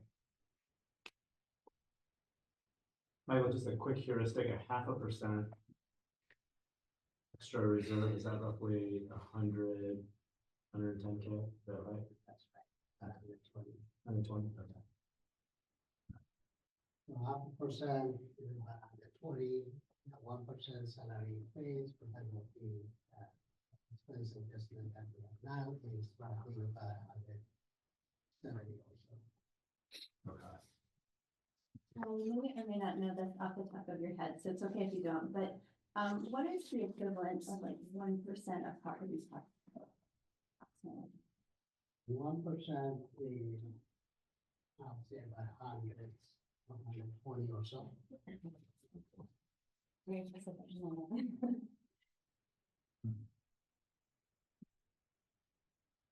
Any other questions from the board? Thank you, Michael. Very impressive presentation as always. Thank you for your hard work on this. Appreciate it. We are up to a board break, but I think we've got a lot to cover, and I know I've got a hard stop. So can we plow through? I think we should take a Yeah. break to consider the leadership changes that we will vote on Okay. and then the meeting. You want to take that now, or you want to go through some other things? Okay, let's go through some more items here and see how far we can get to see what time we're looking. Can I ask that we move up, Damian and Arturo are here Sure. from Greystone West, so I would love to move up item number N1B. Yep. Consider the approval to authorize staff to award the bid for the Kent Middle School generator project, contract not to exceed $330,000. And Damian and Arturo, if you want to come to the podium, but if you want to just. Sure. So we're gonna do item, you say N? Yeah. N1B. N1B. Approval to authorize staff to award the bid for the Kent Middle School generator project. Need a motion to authorize the award for this bid. Looking for a motion. So moved. Trustee Joseph, looking for a second. Second. Trustee Moscato, discussion. So we are back to you this evening requesting authorization for staff to be able to award this project. We would be now bidding this project for the third time. The first time that we bid the project, it came in over 30% beyond our initial budget, and that was problematic. We felt very strongly that that number could be corrected for based on seasonality and some other factors.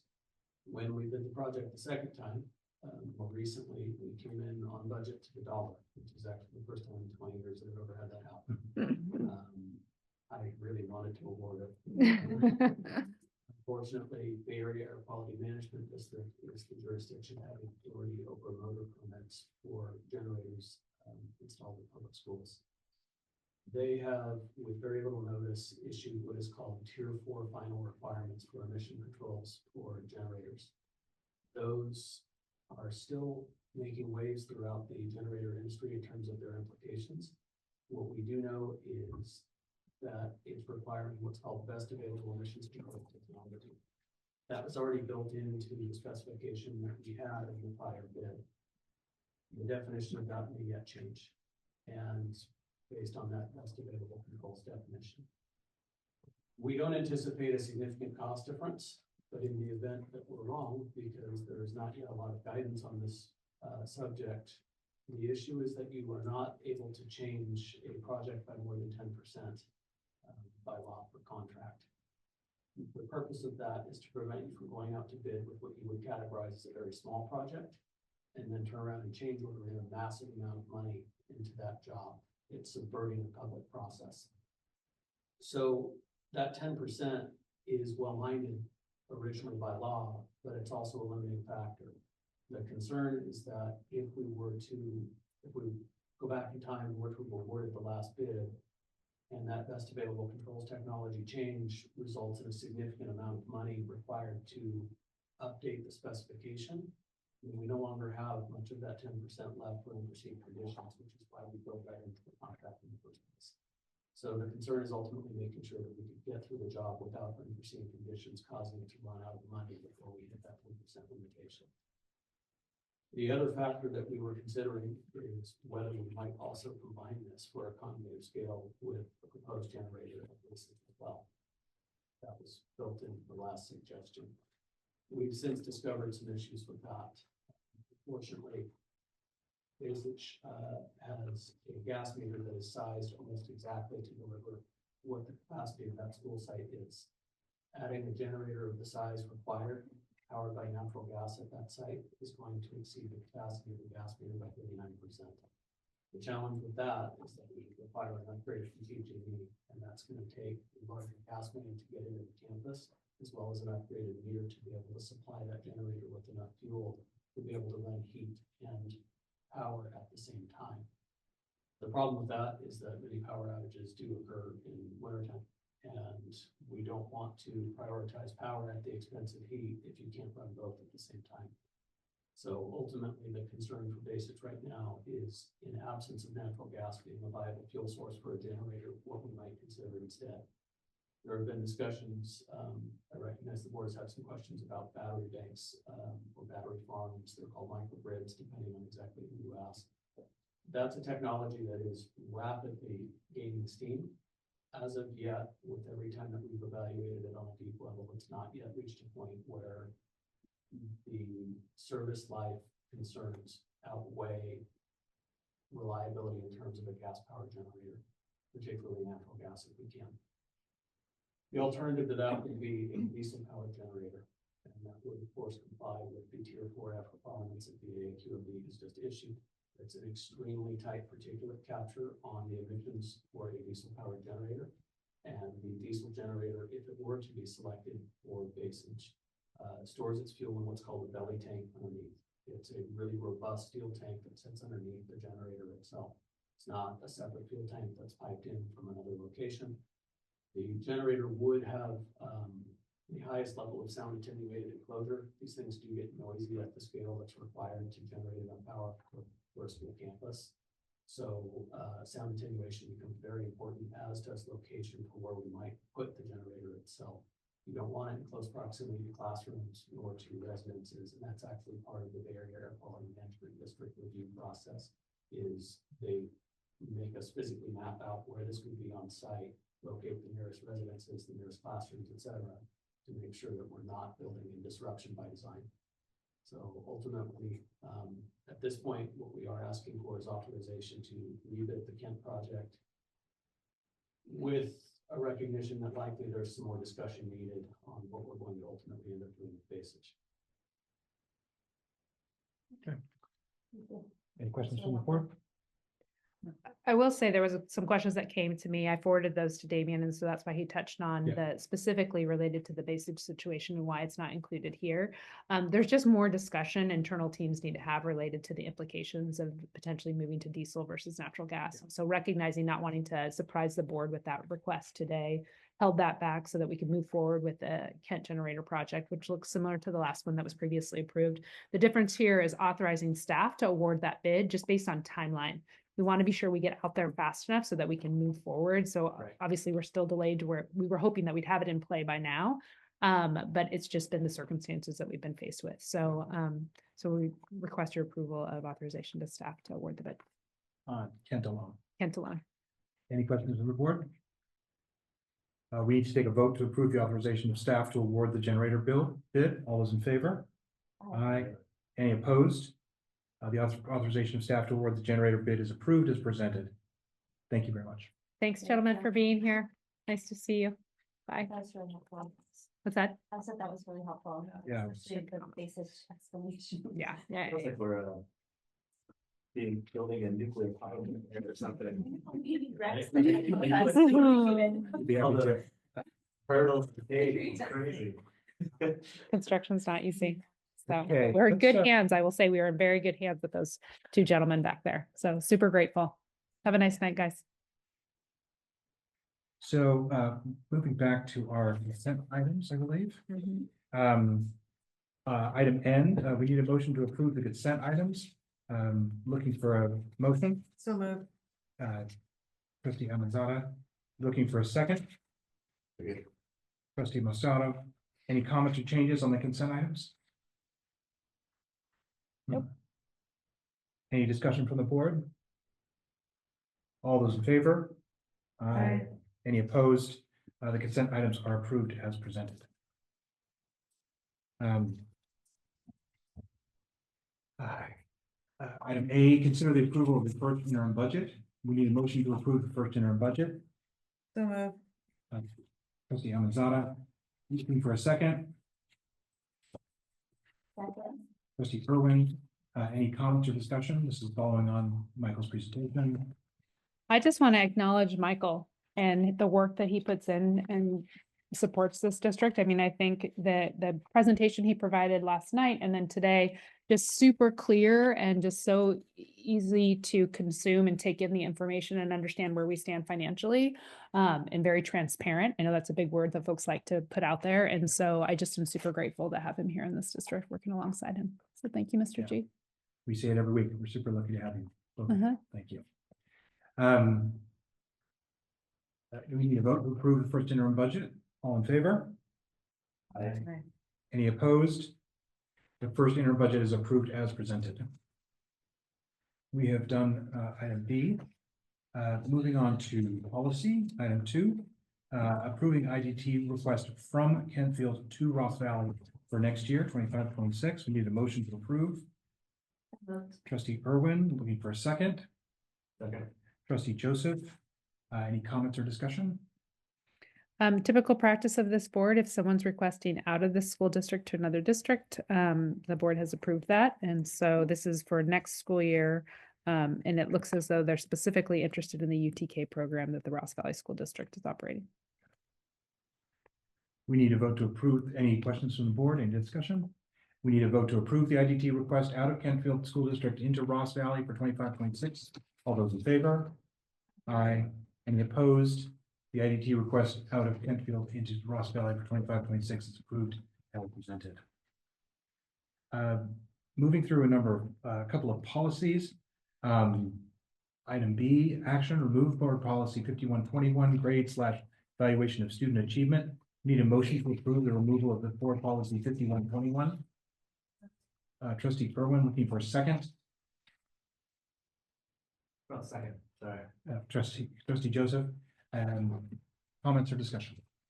This is described a little bit in the agenda, but ultimately the issue here is that what we learned is that this policy is actually not a required policy or a mandated policy. But the way it reads currently in Gamut is it's not aligning with our current practices. And so in talking with staff, we felt it would be best to remove it for the time being. We can update it and then bring it back to the board for a first and second reading. In the meantime, if parents are interested in understanding our process for grades and evaluation, it's all outlined in the student handbooks for both school sites. Yes. So. Any questions or discussion from the board?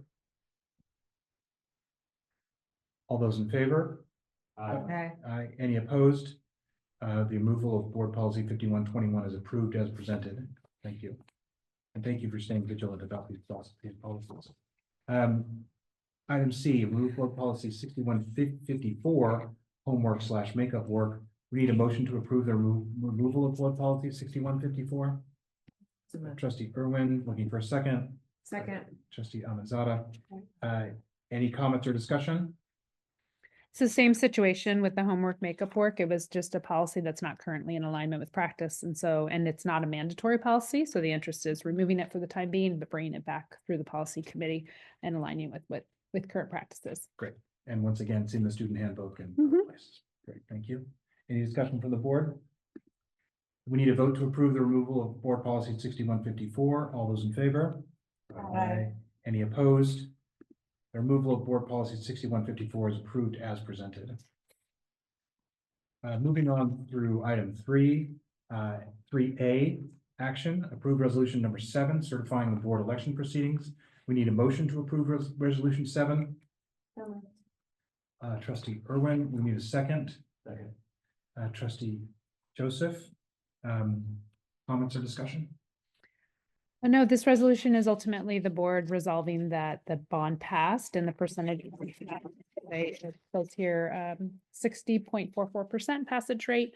And this is just certifying that so that we can begin the process with the sale of the bonds and the issuances with Keegan, our financial advisor. Any comments or discussion? We need a vote to approve resolution number 7. All in favor? Aye. Any opposed? Resolution number 7 is approved as presented, and thank you to the community members and district office that worked so hard on this effort, as well as many of the board members. And thanks to our community for the support of our public schools. Item B, approve resolution number 8, establishing a citizens oversight committee. We need a motion to approve resolution number 8. So moved. Trustee Amazada, read a second. Second. Trustee Joseph, comments or discussion? So this is a resolution that was recommended by our legal counsel related to bonds, and it outlines the process, or I'm sorry, the requirements for the Citizens Oversight Committee. So there, I mentioned it earlier today. You can see that on page 2. I believe it's page 2. Yeah, at the top of page 2, it talks about the 7 members and the different roles in which that they would hold. We did a preliminary solicitation where we asked folks about interest. We did have 4 members of our community that submitted their names. 2 of those were staff members, and as I shared earlier, based on ed code, they're not allowed to be. But I think there's a way to still have them engaged in the process. So just we'll be thinking about that. And I know board members have reached out to COS, a coalition of sensible taxpayers, and I don't know if a board member wants to, if you want to speak to that, sir. Sure. As we went through the process to advance Measure E, we got some really helpful feedback from the Coalition of Sensible Taxpayers. We even did a site visit with members of that organization. And in our consideration of endorsement through the Marin Independent Journal, they did endorse Measure E, and they suggested that we invite members of COS to serve on this oversight committee in an effort to be responsive to that. And as a reflection of our relationship with COS, we'd love for them to be involved. We know that their organization is undergoing a broader effort to review Citizen Oversights Committee and their efficacy and their time spent. So in any case, we look forward to staying in touch with them on this Measure E implementation. Thank you. Anything else from the board on this?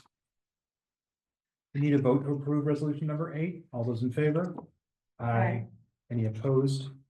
Resolution number 8 is approved as presented.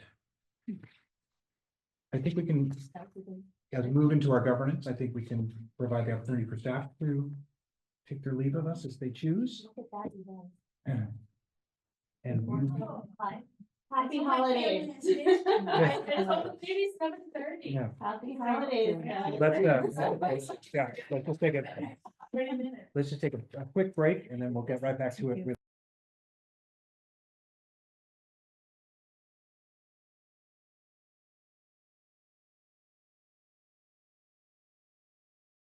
Moving back to our board reorganization. Item 1, approval of board officers. Do we have any nominations for board president?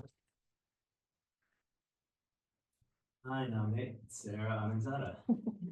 Trustee Joseph nominates Trustee Amanzada for board president. Do we have a second? I second. Trustee Irwin seconds. Any other nominations? Yes, I would like to propose that we entertain a co-presidency approach for the coming year. And I'd like to nominate Benny Joseph for a co-president role. I second. So Trustee Amanzada nominated and Trustee Irwin seconded. Let's deal with those 2 positions first, and let's stick with our existing language in our bylaws of president and vice president for the time being, for the ease of this transition, and we'll handle task assignments and allocations at our next governance meeting or next public meeting. Okay, we have a board agenda that has to be planned. Yep. Right, so we just want to be sure who's going to participate in that. We'll make sure, that that kind of Yeah, I think tactical that's fine. stuff is figured out. Okay? Yeah. Any other nominations for the second president? Any comments or discussion? I'd like to make a comment. Please. First of all, I want to say that I think it will take two of us to fill the shoes of you, David, of serving as president. And I think this transition is a reflection of how we view and appreciate all of your hard work over the years and want to let you serve on the board without being president for a while. But we will continue to look to you for your leadership and guidance and try with two of us to fill your big shoes. So thank you so much for your service as president. I appreciate that. Thank you very much. Well said, Sarah. I second that. Thank you. Appreciate it. So we need a vote to approve Benny Joseph for president.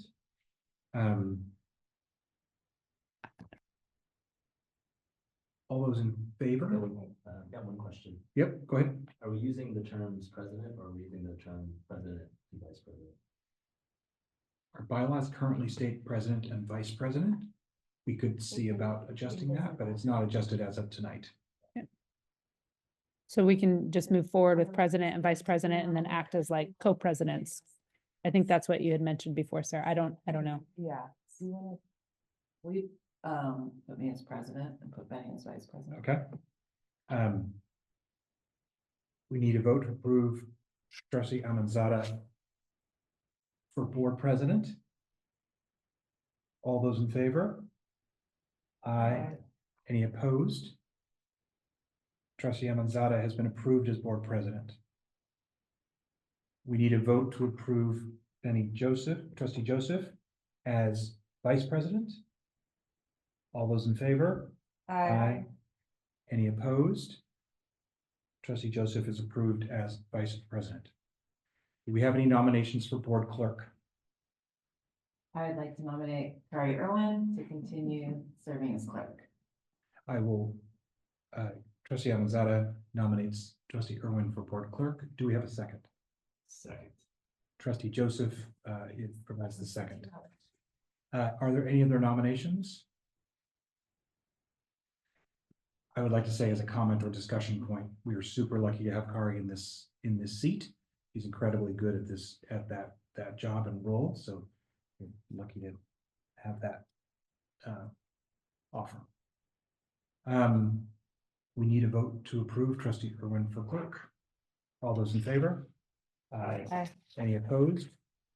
Trustee Irwin has been approved as clerk. So we have completed our board reorganization. We will work tactically to assign responsibilities and tasks in a timely fashion to ensure that responsibilities are met going forward. Shall I continue with the conclusion of this meeting? Please. Moving on to item number 2. I must say, I think the board's going to be in great hands. Thank you very much for your stepping forward to this. Future agenda items, future board workshops. Thoughts on our future agenda items first, and then we'll talk about future board workshops. Are there any pending items that we think we would feel need to be agendized? David, did we skip the committee assignments? Or is that? Did I skip something? I was following my I script. thought we were gonna wait on that one. Wait on that? Okay. Yeah. That's what I thought. Yeah, because the bylaws only pertain to the. And that's the reorganization piece, yeah. Okay. Okay, moving on to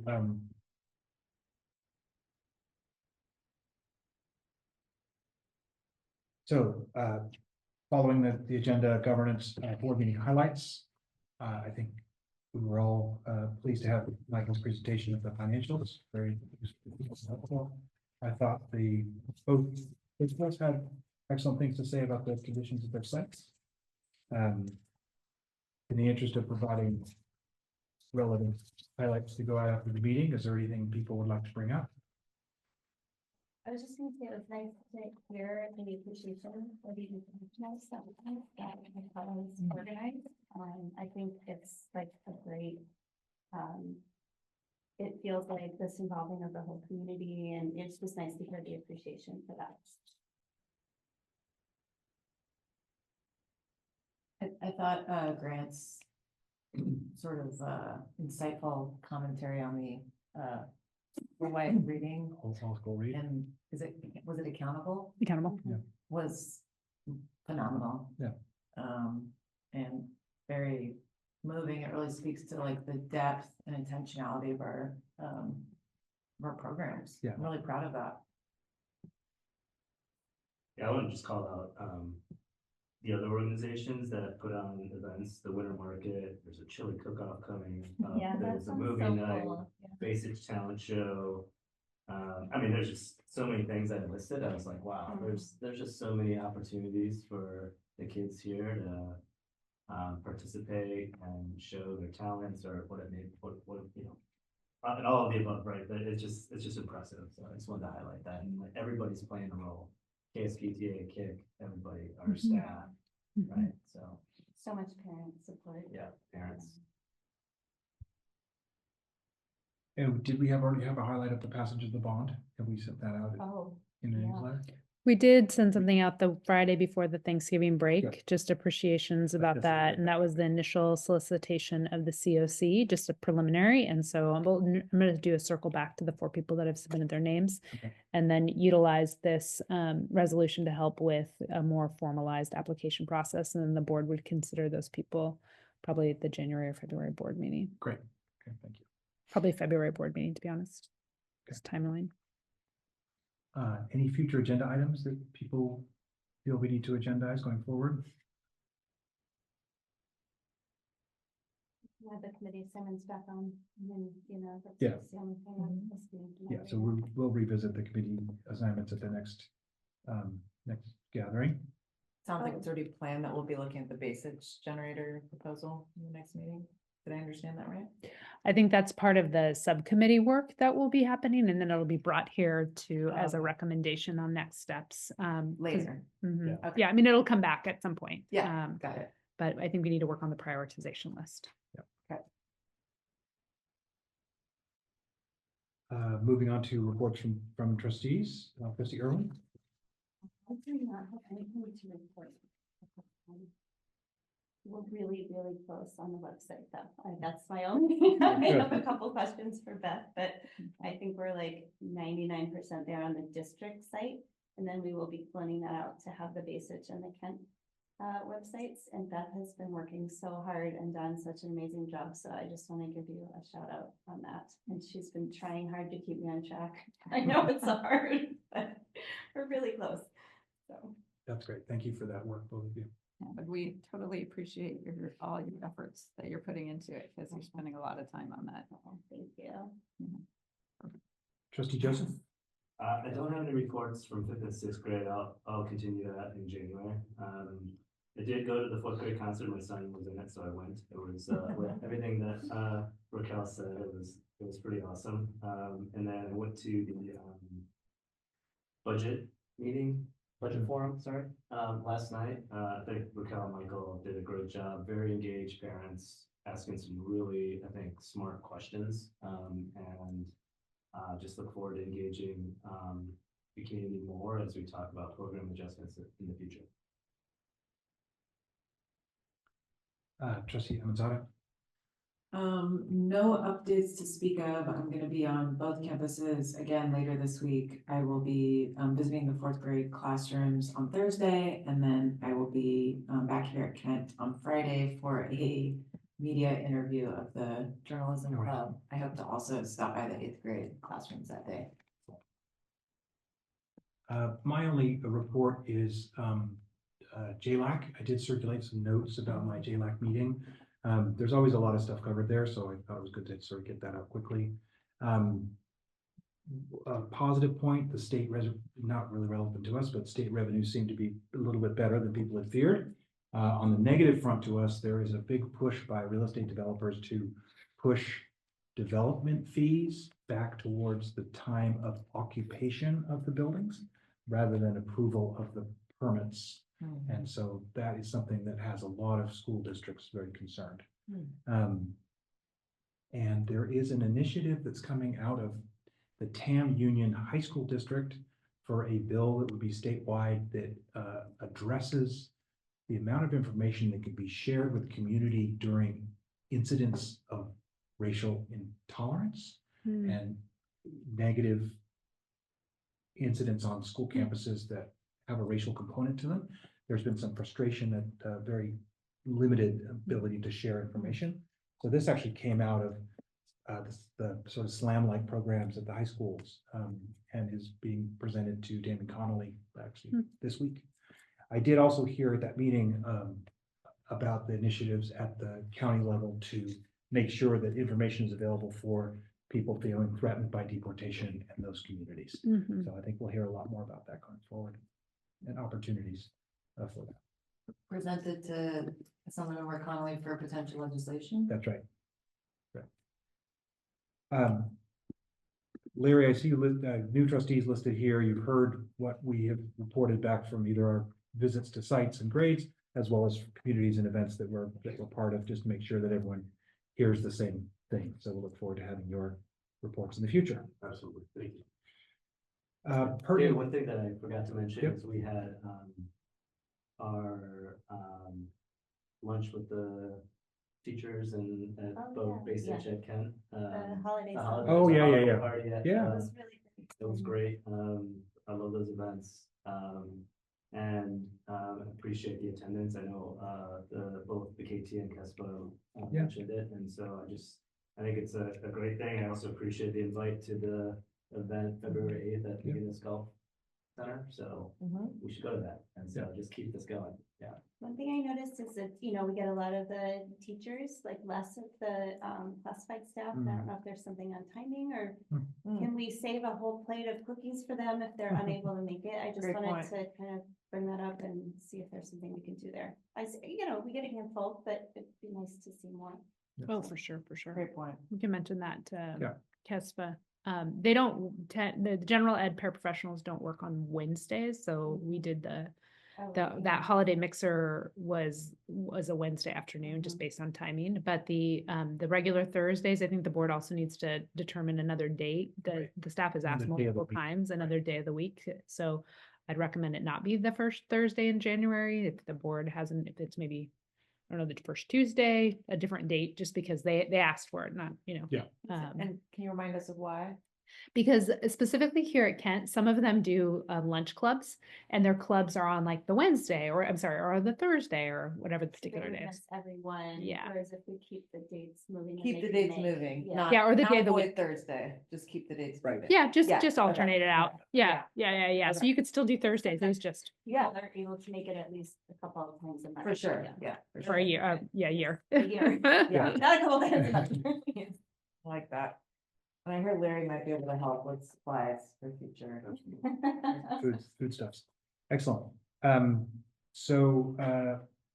Meeting, thank you for everyone for staying so focused on getting me to my flight. We didn't have any public comment tonight, but I thought we had a good engagement especially from our community partners, which was nice to hear such positive reports from KIC and PTA. I don't know about anything we could have done differently to make it better. With that, we'll adjourn at 7:17.